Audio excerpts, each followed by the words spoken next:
کہ آپ کے ورکنگ کمیٹی مجلس منتظمہ کا دیوبند میں بڑا جلسہ ہوا، بڑا پنڈال انہوں نے بنایا، ہال، مجھے بھی بلایا، میرے گھر کے بالکل برابر میں تھا، کہا کہ آؤ تم، میں نے کہا بہت اچھا، مجھ سے کہہ لے کہ بولو، میں بولا اور میں نے یہ کہا کہ آج یہ جلسہ جس میں مجھے بلایا گیا ہے، میں آپ سے بات کر رہا ہوں، ہو سکتا ہے کہ مستقبل کے اندر یہ اتحاد کی نشانی بھی بن جائے۔ وہ تو سارا مجمع کھڑا ہو گیا ایک دم، 2-3 منٹ تک نعرہ تکبیر اللہ اکبر ہی ہوتا رہا۔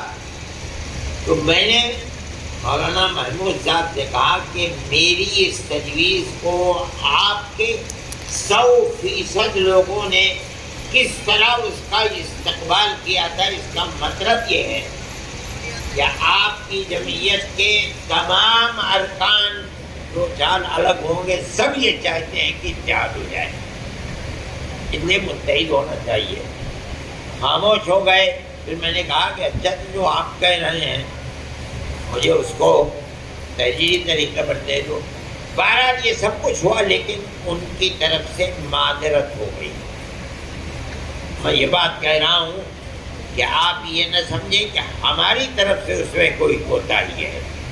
ہم تو آخری عمر ہے ہماری، 82 سال ہماری عمر ہو گئی، خدا جانے کس دن چاہیے حضرت غلب بھائی کہہ دے، سمجھ میں نہیں آتا۔ بیٹھتے ہیں تو اٹھا نہیں جاتا، اٹھتے ہیں تو بیٹھنے میں پریشانی ہوتی ہے، چلنا پھرنا سب مصیبت بن گیا ہے۔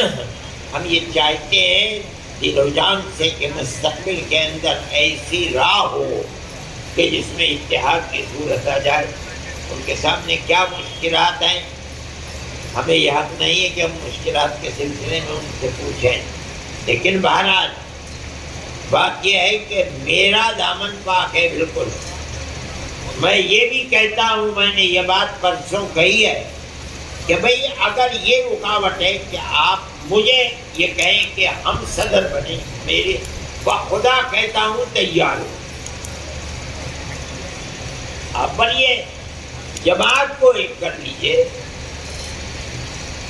آپ مجھے نائب صدر بناتے، میں نائب صدر بن جاؤں گا۔ آپ